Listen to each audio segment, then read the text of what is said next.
Guys, a prominent blockchain application was just majorly hacked, and the attacker made off with $24 million in cryptocurrency. And this has so many people wondering, like, is this the end of DeFi? Can it be trusted? You know, is this going to cause the price of Ethereum to tank? So I want to make this video as a blockchain developer who works the Ethereum protocol on a daily basis, because this exploit happened on the Ethereum blockchain. And I want to give my thoughts on this whole situation.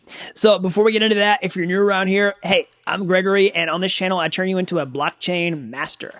So if that's something that you're interested in, then smash the like button down below for the YouTube algorithm and subscribe to this channel. And if you want to learn how to become a blockchain master step by step, then head on over to dappuniversity.com/bootcamp to get started today. All right, so let's get into the juicy details of this hack. So this is the application that was exploited. So this is Harvest Finance. It's a blockchain-based application that runs on top of the Ethereum platform. It's a DeFi app, so decentralized finance, or DeFi for short. It's sort of like a bank where you deposit funds and you earn interest for doing that because they do something with the money on the other side. You can see they incentivize their users to deposit cryptocurrency into the application and earn a new cryptocurrency as an incentive for doing that. So it works kind of like a bank in that way. I've done lots of videos on my channel about, yield farming applications and how they work. So you can check those out if you want to. And so these are the user funds that were exploited. All right. And in fact, $24 million worth of these funds were drained from the application by the hacker. So how did that happen? So let's take a quick look at how Harvest Finance works. So, it runs on the Ethereum platform. It's powered by smart contracts. So you can see a website here, but this website talks directly to the blockchain. All right. Like this, people, when they deposit funds, it goes to the blockchain, and, there is code powered by smart contracts in the blockchain that holds these funds, okay? And these are the smart contracts that were exploited by the attacker that drained funds from the contract, and they made off with it and exchanged it to Bitcoin and other currencies. And so that's an explanation from a high level, but, what specifically did the attacker do? Well, they used something called a flash loan to exploit the Harvest Finance protocol. So what is that? Well, I've done several videos on my channel about flash loans. You can check that out if you want to. I also teach people how to do flash loans inside my private membership, Blockchain Master University.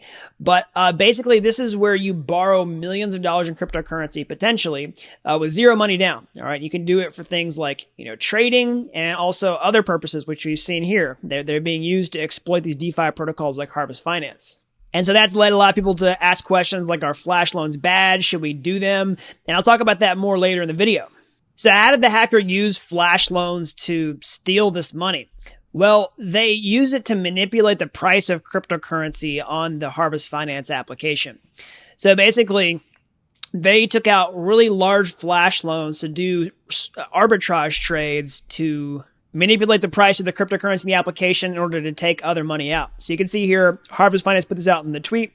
They said, like other arbitrage economic tasks, this one originated with a large flash loan and manipulated prices on one money Lego, the Curve Y pool, to drain another money Lego many times. So the hacker was able to basically trick the app into thinking that the price was one thing, it was actually something else, and that allowed them to take about $24 million worth of cryptocurrency and then convert it into Bitcoin. All right, so now I want to answer the question, is this a total DeFi killer? Because whenever these kinds of things happen, it certainly looks bad for blockchain technology. It looks bad for decentralized finance.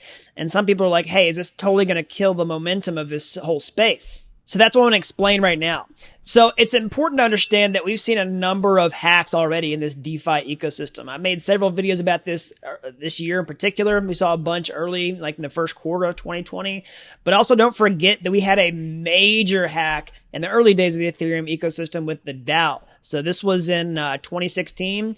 And that's when an early, decentralized application that a lot of people had faith in was drained for, I think, about $50 million. Okay, it's about twice of what the Harvest Finance exploit was. And this caused rampant despair throughout the Ethereum community. People lost hope in the Ethereum project. We forked and made Ethereum Classic out of this incident. And there were a lot of people who just thought that Ethereum was doomed at that point, all right, for an exploit that was only twice the size of the Harvest Finance project. So that clearly didn't happen. Here we are today. Ethereum's got a ton of momentum, more so than ever. And that didn't stop it. So similarly, I don't think that the Harvest Finance hack is going to end, interest in decentralized finance. It's not going to kill Ethereum or anything like that. We saw a little downward turn in the Ethereum price as soon as the attack happened, but it recovered pretty quickly. Now, that being said, is it the end of the Harvest Finance project and their token? Well, that outlook doesn't necessarily look as optimistic. But I don't think this is going to be like a DeFi killer or anything like that. So now I want to weigh in on this question. Is this actually a hack? Some people don't like this person being called a hacker. They say, hey, they were just, doing what the code allowed them to do. Smart contract code is law. They had every right to do this, et cetera, et cetera. All right. So my really quick opinion on this is like they took money that did not belong to them. Other people knew about it. They cared. And they want it back. Like, it's clearly a hack. Put yourself in the position of the users who were exploited. Would you want someone else to do this to you? And would you want your money back? And if that answer is yes, then it's a hack. And so I think that's pretty transparent, honestly. But one thing to keep in mind is that DeFi is risky. All right. I try to be clear about that on this channel for you guys. Like, don't get involved with this stuff unless you can afford to lose this money. Because at the end of the day, this is very early technology and you shouldn't be depositing money into these applications unless you can afford to lose it. So I think it is really important to stress some responsibility on the behalf of the users who get involved with this stuff. So I'm not trying to shame anybody who got involved with Harvest Finance and had their funds stolen. But what I am saying, we should learn from these types of things and we should be more careful in the future, because if you keep bailing people out, then they stop being careful and these kind of problems happen more and more and more. All right, so now I want to answer the question, are flash loans bad and should we ban them? Okay, so again, flash loans are basically where you can borrow millions of dollars in cryptocurrency with zero money down and use them for things like trading. But they can also be used for nefarious purposes like this to exploit this protocol and run off with users' funds, okay? So should we ban the flash loans? I don't think so. So here's why. First of all, flash loans can be used for good purposes like arbitrage trading. That's what I teach inside my programs on how to use flash loans. So that's a good thing because it brings, cryptocurrency markets to efficiency. But there are also these bad things like these exploits. But here's why I think flash loans should stay, because these exploits are possible without flash loans. So flash loans basically make it easier to stress test a system, all right? So if this hacker took out tens of millions of dollars in cryptocurrency to manipulate the cryptocurrency prices on Harvest Finance in order to steal this money, somebody could have still done that without flash loans, right? If they just had access to $10 million, they could have done this exact same hack. The flash loan just makes it easier to do that. Now, that being said, you want it to be easier to do it because it stress tests the system in production. So that basically means you put it under extreme circumstances to see what can happen to uncover a security vulnerability, all right? And that could have happened without a flash loan, but because flash loans are there, it's easier for this stress test to actually take place because it just takes a really smart developer, not necessarily a rich and really smart developer. And so if you don't have those, then one day when you do have that intersection of somebody who's incredibly smart and also incredibly rich, then they can exploit vulnerabilities that weren't uncovered before unless you removed both of those requirements. And that brings me to my final point, and this is a harsh reality, but eventually DeFi applications have to be tested in prod, okay? There's so many things you have to go through when you're building a DeFi application. The life cycle for development is very different from the traditional VC startup model where you just try to ship as fast as possible and then fix bugs once they're out in the wild.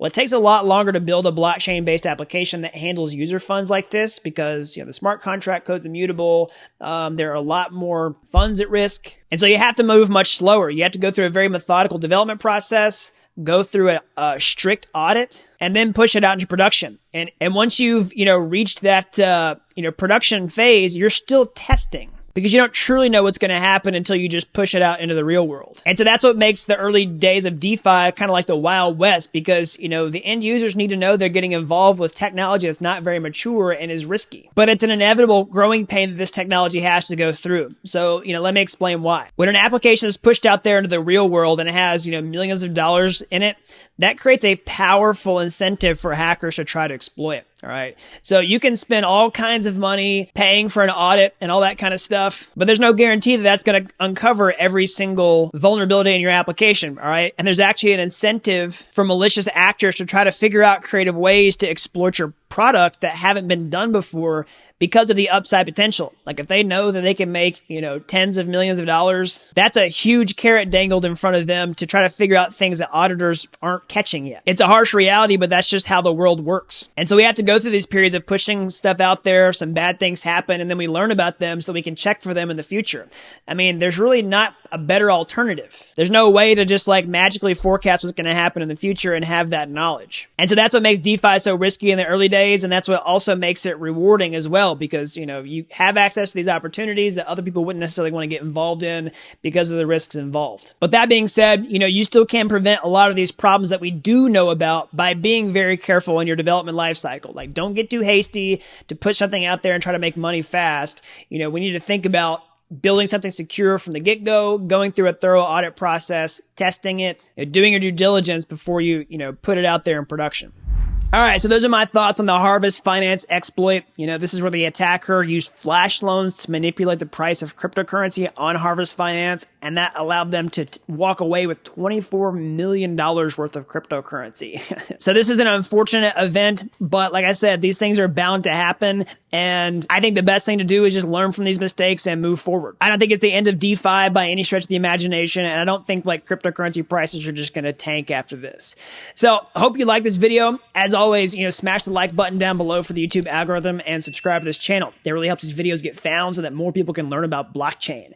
And if you like this video and you want to learn how to become a blockchain developer, then you can go to my YouTube homepage. All right, you can find any of my free courses there. They're just like Udemy courses, but they're totally free. And if you like those and you want to take the next step, or hey, maybe you want to take a master shortcut entirely, then I can show you how to become a blockchain master step by step from start to finish. All right, just head on over to dappuniversity.com/bootcamp to get started today. I'll show you how to build your own real-world DeFi app so you can, land a high-paying job, become a freelancer, build your own project. All right, so that's all I've got. And until next time, thanks for watching Dapp University.